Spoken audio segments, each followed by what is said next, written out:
नमस्ते दोस्तों, परमाणु की संरचना चैप्टर में आपका एक बार फिर से स्वागत है।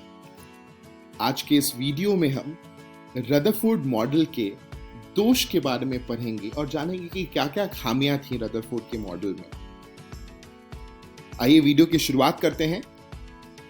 दोस्तों, हम अपने सोलर सिस्टम को जानते हैं, सौर मंडल को जानते हैं, जहां सूरज के गोल गोल कई सारे ग्रह घूमते हैं और इसी तरीके से, इसी तर्ज पे रदरफोर्ड का मॉडल अगर हम देखें तो वो न्यूक्लियस के अराउंड इलेक्ट्रॉन की घूमने की बात करते हैं। दोस्तों, एक बात पे चर्चा करना बेहद जरूरी है कि सूरज के अराउंड हमारे प्लैनेट्स घूमते, हमारे ग्रह घूमते क्यों हैं, और इसका रीजन आपको पता है। ये गुरुत्वाकर्षण शक्ति, ग्रेविटेशनल फोर्स जो है वो इसका मेजर कारण है, जिसको निकालना भी हमें आता है। G कांस्टेंट है, m1 m2 mass of sun, mass of planet upon r square, जो दोनों में दूरी है उसका स्क्वायर से गुरुत्वाकर्षण बल हम निकालते हैं। और ये एक शक्ति है, सूरज और प्लैनेट के बीच में लगने वाली बल है, जो उन लोगों को बांध के रखती है और सर्कुलर ऑर्बिट में घूमने देती है।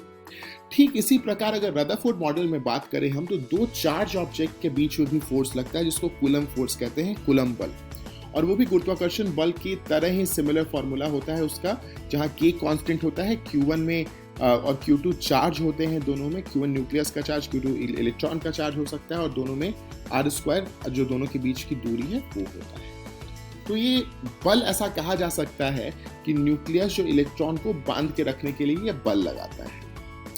मगर दोस्तों, इसमें एक ट्विस्ट और है, क्योंकि जब चार्ज ऑब्जेक्ट सर्कल में घूमता है इस तरीके से, इस पर मैक्सवेल का एक सिद्धांत बहुत जरूरी है। ठीक है, अब यहाँ एक और चीज देख लेते हैं कि सर्कुलर मोशन में कोई भी ऑब्जेक्ट होता है तो कंटिन्यूअस एक्सेलरेशन लग रहा होता है। ठीक है, यही एक्सेलरेशन कूलम फोर्स हम लोगों को देता है। ऐसा क्यों होता है? क्योंकि दिशा बदल रही होती है, और आपको पता है कि अगर कांस्टेंट स्पीड बराबर भी हो और दिशा बदल रही हो तो फोर्स उस पे लग रहा होता है। फोर्स या तो वेलोसिटी बदलता है, या दिशा बदलता है, या दोनों बदलता है। तो इसीलिए एक्सेलरेशन, जहां फोर्स होगा वहां एक्सेलरेशन होगा ही, क्योंकि ma होता है फोर्स इक्वल टू, ये हमने पहले पढ़ रखा है, अब इसको और डिटेल में भी जानेंगे।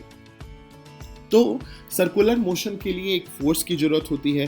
फोर्स हमने देखा कूलम फोर्स होता है, मगर उसके भी ऊपर एक ट्विस्ट ये है कि मैक्सवेल के विद्युत चुंबकीय सिद्धांत ने ये सिद्ध किया था कि अगर कोई भी चार्ज ऑब्जेक्ट सर्कुलर मोशन में अगर घूमता है तो वो ऊर्जा इमिट कर, उसका एनर्जी इमिट करता है, ऊर्जा निकलता है उससे। और अगर ऐसा होगा तो जो बड़ा ऑर्बिट है वो छोटा होते होते होते होते आके न्यूक्लियस में मिल जाएगा।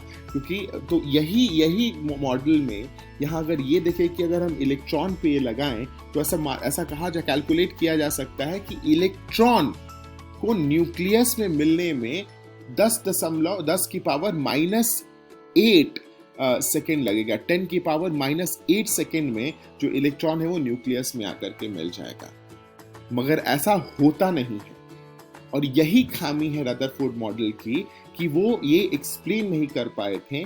उनके हिसाब से जो मॉडल था, अगर वो वैसे चले तो इलेक्ट्रॉन तुरंत न्यूक्लियस में आकर के मिल जाएगा। मगर रदरफोर्ड ने ऐसा कोई एक्सप्लेनेशन नहीं दिया था कि ऐसा क्यों नहीं हो रहा है, न्यूक्लियस अपने ऑर्बिट पे ही क्यों घूमता रह रहा है। ठीक है दोस्तों, बहुत इंपॉर्टेंट पॉइंट है, प्लीज नोट करिएगा। ये एक मुख्य खामी है रदरफोर्ड मॉडल की। और जो दूसरा बड़ा दोष है, उन्होंने इलेक्ट्रॉनिक संरचना, इलेक्ट्रॉनिक कॉन्फ़िगरेशन के बारे में कुछ भी नहीं बताया था कि एटम में इलेक्ट्रॉन किस तरीके से अरेंज होते हैं, किस तरीके से कॉन्फ़िगर होते हैं, किस तरीके से संरचना उनकी होती है एटम में। इलेक्ट्रॉनिक संरचना के बारे में कुछ नहीं बताया था। तो ये दो मुख्य दोष हैं रदरफोर्ड मॉडल के। अब देख लेते हैं इस वीडियो में हमने क्या सीखा। इस वीडियो में हमने परमाणु की संरचना पार्ट के रदरफोर्ड मॉडल के दोष के बारे में चर्चा करी, और आने वाले वीडियो में हम लोग बोर की परमाणु संरचना का मॉडल पढ़ेंगे, जो कि बेहद महत्वपूर्ण है परीक्षा के दृष्टिकोण से भी। और फिर से 12वीं कक्षा के फिजिक्स के चैप्टर में इस तरीके के टॉपिक आते हैं, तो अगर आप यहाँ सब कुछ समझ लेंगे तो वहाँ आपको बहुत सहायता मिल जाएगी। तो प्लीज ध्यान दीजिएगा, नोट्स लेते रहिएगा, और किताब में दिए गए प्रश्नों को भी जरूर बनाइए। धन्यवाद।